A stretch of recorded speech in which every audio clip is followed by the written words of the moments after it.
வேலுப்பரியின் மௌனத்தீவு தொடர் நாவல். அத்தியாயம் 36. தாக்குதல்.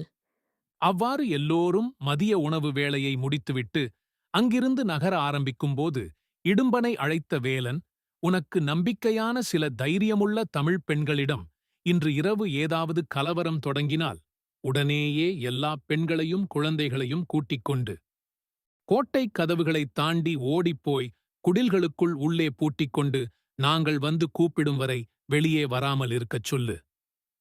இது அவர்களுடைய பாதுகாப்புக்கு மிகவும் முக்கியமானது. எமது பெண்களையும் குழந்தைகளையும் பிணைக் கைதிகளாக்கி எங்களை தோற்கடிக்கக்கூடிய சந்தர்ப்பத்தை நாங்கள் அவர்களுக்கு கொடுக்கக்கூடாது எனக் கூறினான். அப்படியே செய்கிறேன் அண்ணா என்று சொல்லிவிட்டு வேலையிடத்துக்குச் சென்றான் இடும்பன். இன்னும் கொஞ்ச நேரம்தான் இருக்கு தாத்தா, வெற்றி எங்களுக்குத்தான் என்று வேலன் கூறிக்கொண்டிருக்கும் போதே குடிலுக்குள் நுழைந்தார் ரொட்ரிகோ. வேலா, கோட்டைக்குள்ள போய் ஜோஆனாவ சந்திச்சேன். நேற்றிரவு அவனுக்கு அவள் நடத்தின விதம் எனக்கு சரியான மனவேதனையா கிடக்கு. அவளும் கவலையா இருக்கிறாள். இளம் பெண் பிள்ளைகள் இருக்கிற என்னோட மற்ற தோழங்க எல்லார்கிட்டையும் எனக்கும் என்னோட பெண்ணுக்கும் நடக்கிற அதே அக்கிரமம்தான் அவங்களுக்கும் புள்ளைகளுக்கும் ஒரு நாள் நடக்கப் போகுது. அதனால இன்றைக்கு இரவு ஏதாவது கலவரம் தொடங்கினா அல்போன்சோவுக்கு உதவி செய்ய வேண்டாம் என்று சொல்ல நான் எதிர்பார்க்காத விதமா அவங்க எங்களுக்கு உதவ ஒத்துக்கிட்டாக. ஆனா நான் எவ்வளோ முயற்சி செய்தும் என்னால கோட்டை வாசல்ல நிக்கிற காவலாக்களை மட்டும் மாத்த முடியவில்லை. கோட்டவாசல் கட்டுப்பாடு அல்பான்சோவின் தோழன் சாண்டியாகோவின் கையில கிடக்கு. அத மீறி என்னால ஒன்னும் செய்ய முடியல. உங்களோட ஆட்கள் உதவிக்கு வந்ததே போதும். கோட்டை வாசலை நாங்க பார்த்துக் கொள்ளுவோம் என்றான் வேலன். சரி, நான் இங்க நிறைய நேரம் இருக்க முடியாது. கோட்டைக்குள்ள போய் எண்ட தோழங்கள பார்த்து பேசி எல்லாருக்கும் காவலிடங்கள் தெரிஞ்சு கொடுக்கோணும். நீங்க ஆக வேண்டியத பாருங்க என்று கூறிவிட்டு அங்கிருந்து புறப்பட்டார் ரோட்ரிகோ. ரோட்ரிகோவின் நகர்வுக்குப் பிறகு தாங்கள் தயாரித்து வைத்திருந்த ஆயுதங்களை அங்கிருந்து கோட்டைக்குள்ளாக காவிச் செல்ல ஏதுவாக நார்களை வைத்து ஒன்றோடு ஒன்றாகப் பிணைத்துக் கட்டி வைத்துக் கொண்டனர். மாலை மங்கியும் ஜோஆனா மீண்டும் வருகையளிக்கவில்லை. அவளின் நிலவரம் பற்றி வேலன் தனக்குள்ளே அசை போட்டுக் கொண்டான். தான் அவளிடம் காலையில் சற்று சுயநலமாகப் பேசியிருந்தாலும் அவர்கள் முன்னிலையில் ஆடும்படியாக கூறியது அவளது மக்களுக்காகத்தான் என்பதை ஜோஆனா புரிந்து கொள்ளுவாள் என நம்பினான். பொழுது சாய்வதற்குச் சற்று முன்பே வேலை முடிந்து குடில்களுக்குத் திரும்பியவர்கள் இரவு கொண்டாட்டத்திற்கு தயாரானார்கள். கொண்டாட்டத்திற்கு புறப்பட முன் என்னோட வெளிய வாங்க ஐயா என வேலனையும் நண்பர்களையும் அழைத்த சேகர பிள்ளை அவரது குடிலுக்கு பின்புறமாக மறைத்து வைத்திருந்த உடைந்த கற்சிலை ஒன்றை வெளிப்படுத்தினார். அந்த உடைந்த சிலையின் கையில் வேல் போன்ற அமைப்பைக் காணக்கூடியதாயிருந்ததால் முருகனை மனதில் வைத்துச் செதுக்கப்பட்ட சிலையாக இருக்க வேண்டும். இதான் எங்க குலசாமி, தெய்வத்தைத் தொட்டு வணங்குங்க. இவ்வளவு காலம் எங்கள கைவிடாத தெய்வம் இறுதி நேரத்தில உங்களையும் கைவிடாது எனக் கூற நண்பர்கள் அனைவரும் முழுமனதோடு அந்தச் சிலையை வணங்கினார்கள். அதைத் தொடர்ந்து பெரியவர் அவ்விடத்திலிருந்து சிறிதளவு மண்ணை எடுத்து அவர்கள் அனைவரின் நெற்றி மீதும் பூசி, நான் முன்ன சனங்களோட போறன், நீங்க ஆயுதங்களோட வந்து சேருங்க எனக் கர்வமாகவும் முழு நம்பிக்கையோடும் தெரிவித்தார். கோட்டை வாசலிலிருந்து ஒலித்த மேளச் சத்தத்தைக் கேட்டவர்கள் தமது குடில்களிலிருந்து வெளியேறி வாசலை நோக்கி நடக்கப் பெரியவரும் விறுவிறுவென்று வீர நடையோடு அங்கிருந்து புறப்பட்டார். நிரை நிரையாக நின்ற மக்களை உள்ளே அனுமதிக்க அதிகாரிகள் வந்திருந்தனர். மக்கள் அங்கிருந்து உள்ளே சென்றபின் வேலனும் நண்பர்களும் தாங்கள் அந்தத் தீவுக்கு வருகை தந்த முதல் நாளின் மௌனத்தை உணர்ந்தார்கள். இன்னும் சில மணி நேரத்தில் அங்கு நடக்கப் போவது பற்றியோ அதில் சிக்குண்ட தங்களது நிலை பற்றியோ சிறிதும் கவலையின்றி இலங்கையிலிருந்து புறப்பட்ட நாள் முதல் அன்றிரவு வரை நடந்த வினோதமான அனுபவங்கள் பற்றியும் ஒருவரை ஒருவர் எவ்வாறு காத்துக்கொண்டனர் என்பது பற்றியும் பெருமை பேசி பாராட்டிக் கொண்டிருந்தனர். ஆழ்ந்த சிந்தனையிலிருந்த வினோதன், இது கடைசி கட்டத்தில எல்லா போராளிகளுக்கும் வார ஒருவிதமான வினோத உணர்வுதான். நீங்களெல்லாம் என்னதான் நாங்கள் ஜெயிச்சிருவோம் என்று நினைச்சுக் கொண்டிருந்தாலும் எங்கட உள்மனசுக்குத் தெரியும், எங்களில யாருக்கும் எதுவும் நடக்கலாம். வாழ்வா சாவா எனும் கட்டத்துக்கு நாங்கள் எல்லாரும் போகப் போறோம். அப்படியொரு நிலை வரும்போது மனமானது தனக்கு வாழ்க்கையில அவ்வளவு காலமும் நடந்த அழகான அனுபவங்களை அசை போடச் சொல்லும். சேர்ந்து போராடப் போறவன் தனக்கு ஆதரவாகச் செய்த நல்ல நிகழ்ச்சிகளை பாராட்டச் சொல்லும். அதைத்தான் நீங்கள் எல்லாரும் செய்து கொண்டிருக்கிறீர்கள். இன்று எங்களில் யார் உயிரிழக்க நேரிட்டாலும் எமது சகோதர இனத்துக்கு உதவ நேரிட்ட பெருமையோடதான் போவோம். என்னை நீங்கள் யாரும் மறக்கக்கூடாது. பாரி, வேலா, ஊருக்குப் போன பிறகு அப்பாவ மட்டும் பார்த்து கொள்ளுங்கோடா எனக் கூறிக்கொண்டிருக்கும் போதே அவனது கண்கள் லேசாகக் கசிந்தன. அதுதான் நிதர்சனமான உண்மை.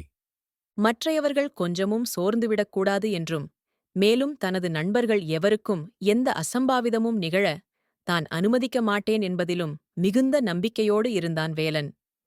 வினோதா, உனக்கேதும் நடக்க நான் விடுவேனா? நீ நம்பிக்கையோட இரு. நான் சத்தியம் செய்தது மாதிரியே உங்களில் எவருக்கும் எதுவும் நடக்காமல் எல்லாரையும் வீடு சேர்க்கிறது எனது பொறுப்பு, என்றான். அவ்வாறு பேசத் தொடங்கி அரை மணி நேரத்துக்கும் அதிகமாகிவிட்டதால் கோட்டைக்குள் நுழைவதற்கான தருணம் வந்துவிட்டதென முடிவு செய்த அவர்கள் அங்கிருந்த ஆயுதங்களைச் சுமந்தபடி நடக்கத் தொடங்கினர். காவல்காரர்களின் கண்களில் நண்பர்கள் பட்டுவிடுவார்களோ என்பதை அவதானிக்கும் விதமாக வேலன் நண்பர்களிடமிருந்து விலகிச் சற்று முன்னே நடந்தான். அவர்கள் நினைத்த அளவுக்கு செல்லும் வழியில் எவ்விதமான தொந்தரவுகளும் எவராலும் ஏற்படவில்லை.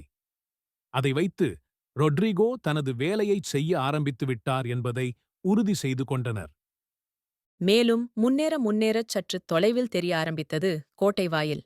அங்கு எரியவிடப்பட்டிருந்த பந்தங்களின் உதவியோடு எத்தனை காவல்காரர்கள் பணி புரிந்து கொண்டிருக்கின்றனர் என்பதை வேலனால் தெளிவாகக் காண முடிந்தது. அதை நிதானமாக உறுதி செய்து கொண்ட வேலன் நண்பர்களை அருகில் அழைத்து, அங்க ரோட்ரிகோ சொன்னது போல வழக்கமாக இருக்கிற 2 காவலாளிகள்தான் நிற்கிறார்கள். இன்று வாசல் கதவு திறந்தே இருக்கிறது. ஆயுதங்களை இங்க பக்கத்தில வச்சிட்டு எல்லாரும் புதர்களுக்குள் ஒளிஞ்சு கொள்ளுங்கோ எனக் கூறி எல்லோரையும் பாரியின் பாதுகாப்பில் விட்டுவிட்டு தனது கையிலிருந்த வெடிமருந்தை வீதியின் மையப்பகுதியில் காவலாளிகள் பார்க்கும் விதமாக ஒளிரச் செய்தான். அவர்கள் நினைத்தாற் போலவே காவலாளிகள் இருவரும் அந்த ஒளியை நோக்கி நகர ஆரம்பித்தார்கள்.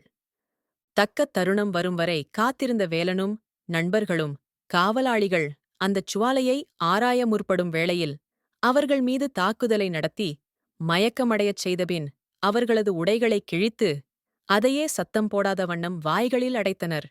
பின்னர் கொண்டு வந்த வலுவான நார்களால் அசைய முடியாமல் அங்கே இருந்த பெரிய மரங்களுடன் கட்டிப் போட்டுவிட்டு முன்னேறி கோட்டை வாயிலை நோக்கிச் சென்றார்கள். உள்ளே இவர்களின் வருகையை முன்கூட்டியே அறிந்திருந்த வாத்தியக் கருவிகளை வாசிக்கும் ஆண்கள் அன்றைய இரவு காதை கிழிக்கும் அளவு சத்தமாக அந்த வாத்தியங்களை ஒலிக்கச் செய்து கொண்டிருந்தது அவர்கள் கோட்டைக்குள் நுழைய மிகவும் உதவியாக இருந்தது. அல்பான்சோ உட்பட அனைவரும் கொண்டாட்டத்தில் மூழ்கித் திளைத்திருந்தனர். அந்தச் சந்தர்ப்பத்தை தங்கள் வசமாக்கிக் கொண்ட நண்பர்கள் இடையூறுகளேதுமின்றி ஆயுதங்களை அவர்கள் வைக்க வேண்டிய பகுதிகளில் வைத்துவிட்டு தங்களை அவதானித்துக் கொண்டிருந்த சில தமிழர்களுக்குச் சைகையைத் தெரிவித்தபடி தேவாலயத்தை நோக்கி விரைந்தார்கள். அவர்களின் வருகையையே எதிர்பார்த்து கவனித்துக் கொண்டிருந்த இடும்பன் தனது பக்கமாக இருந்த ஆண்களிடமும் ஆயுதங்கள் இருக்கும் திசையை அடையாளப்படுத்திவிட்டு மக்களை வழிநடத்தும் நேரம் வந்துவிட்டதை பெரியவருக்கும் சைகையால் தெரிவித்தான். அதன்பின் ரோட்ரிகோவின் நண்பர்களது உதவியோடு போர்த்துகேயர் யாரும் அவதானிக்காத வண்ணம் தனது நண்பர்களை ஒவ்வொருவராக ஆயுதக் கிடங்கை நோக்கி அனுப்பி இறுதியாகத் தானும் அங்கிருந்து புறப்பட்டு ஆயுதக் கிடங்கைச் சென்றடைந்தான். ஆயுதக் கிடங்கை அவர்கள் சென்றடைய ராட்ரிகோவின் நண்பர்கள் உறுதுணையாக இருந்ததால் அவர்களுக்குச் செல்லும் பாதையில் எந்தச் சிக்கல்களும் இருக்கவில்லை. அந்தத் தருணத்தில் சாண்டியாகோவின் காவல்படை பிரிவுகளிலிருந்து ஆயுதக் கிடங்குப் பகுதியை நோக்கி எதிர்பாராத விதமாக 2 காவலாளிகள் நடந்து வருவதை அவதானிக்கக் கூடியதாயிருந்தது. அவர்களைத் தடுக்கும் நோக்கத்துடன் பேச்சுக் கொடுக்க முற்பட்டனர் ரோட்ரிகோவின் நண்பர்கள். இந்த நடவடிக்கையால் சந்தேகமடைந்த காவலாளிகள் ஆயுதக் கிடங்கினுள் நுழைய முற்பட்டபோது இடும்பனையும் நண்பர்களையும் கண்டு அவர்களைத் தாக்கும் நிலை உருவாகியது. கலகலப்பு பெரிதாகுமுன் காவலாளிகளைத் தங்கள் கட்டுப்பாட்டுக்குள் கொண்டு வந்த இடும்பனும் நண்பர்களும் ரொட்ரிகோவின் நண்பர்களது உதவியுடன் அவர்களைக் கட்டிப் போட்டு ஆயுதக் கிடங்கிலே இருந்த அறையொன்றில் அடைக்க முற்பட்டனர். கடுங்கோபத்திலிருந்த இடும்பனின் நண்பன் வழுதி அவனது கையில் கிடைத்த கூரான மரக்கொம்பு ஒன்றினால் காவலாளியொருவனைக் கொல்ல முற்பட்டபோது, "வேண்டாம், நிறுத்து" என்று தடுத்தான் இடும்பன். தன்னை நிதானித்துக் கொண்ட வழுதி அவனை தரையில் அப்படியே விட்டுவிட்டு எழுந்து நிற்க அருகில் வந்த இடும்பன், இங்க இருக்கிற யாரையும் கொல்ற நோக்கம் வேலன் அண்ணனுக்கில்ல. ஆகையால யாரும் உங்கட உயிருக்கு ஆபத்து என்ற சூழ்நிலைக்குள்ள மாட்டிக்கொள்ற தருணம் வந்தாலே தவிர யாரையும் கொல்லுற நோக்கம் உங்களுக்கு வேணவே வேணாம் என்றான். என்ன மன்னிச்சுக்க இடும்பா, கோவத்தில நிதானம் தவறிட்டன் என்றான். நேரம் தாழ்த்தாது விரைந்து சென்று ஆயுதக் கிடங்கிலிருந்த ஈட்டி கத்தி போன்ற ஆயுதங்களைச் சேகரித்துக் கொண்டார்கள் இடும்பனும் நண்பர்களும். ரோட்ரிகோவின் ஆட்கள் திரும்பவும் தமது காவலுக்குரிய இடத்தில் நின்று கொண்டனர். வேறு போர்த்துக்கேயர் எவருக்கும் சந்தேகம் வராத வண்ணம் கைகலப்பு நடந்த இடம் மீண்டும் ஒழுங்கு செய்யப்பட்டது. தேவாலயப் பகுதியிலிருந்து துப்பாக்கிகளுடன் அங்கே பாரியுடன் வந்த வேலன், இடும்பா, நீங்கள் எல்லாரும் பைலா நடக்கிற இடத்திலிருந்து கொஞ்சம் தூரமா மறைஞ்சிருந்து அங்க நடக்கிற விஷயங்கள பார்த்து கொண்டிருங்க. நாங்க தாக்குதலத் தொடங்கிற நேரம் உங்கட தாக்குதல் அவங்களுக்கு ஊகிக்க முடியாத தாக்குதலா இருக்கோணும் எனத் தெரிவித்துவிட்டு பைலா நடக்குமிடத்திற்கு அண்மித்த பகுதியில் அவர்களின் இருப்பை நிலைநாட்டிக் கொண்டனர். 3 பக்கங்களிலிருந்தும் அவர்கள் தாக்கப்படப் போகிறார்கள் என்றறியாத போர்த்துக்கேயர்கள் கொண்டாட்டத்தில் திளைத்துக் கொண்டிருக்க அல்ஃபான்சோ, ஜோவானா உட்பட ஏனைய பெண்களையும் வலுக்கட்டாயமாக ஆட வைத்து ரசித்துக் கொண்டிருந்தான். தாக்குதல் நடத்த ஆயத்தமாக இருந்த மக்கள் அவற்றையெல்லாம் பார்த்து கொதி படைத்திருந்தாலும் வேலன் கூறிய தருணம் வரும் வரை பொறுமை காத்திருந்தார்கள். ஆடிக்கொண்டிருந்த பெண்களில் ஒருவரான ஜோவானாவின் கையை பிடித்து இழுத்தான் அல்ஃபான்சோ. பயத்துடனும் அருவருப்புடனும் கையை அவனது பிடியிலிருந்து விடுவித்த ஜோவானாவை அவளது தலைமுடியை பிடித்து தனது இருப்பிடத்தை நோக்கி தரதரவென இழுத்துச் சென்றான். உன் அட்டகாசத்த அடக்கிற நேரம் வந்திட்டுது. என் அண்ணன் எங்களையெல்லாம் விடுவிக்க வந்திட்டான் என்று ஜோவானா கோபத்தில் சத்தமிட்டது.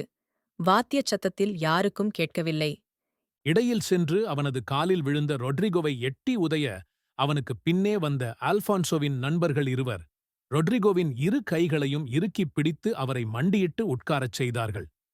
பின்னே திரும்பி அப்பா அப்பா என ஏங்கி அழுதபடி அவன் இழுத்த இழுப்பிலேயே இழுபட்டுச் சென்றாள் ஜோவானா.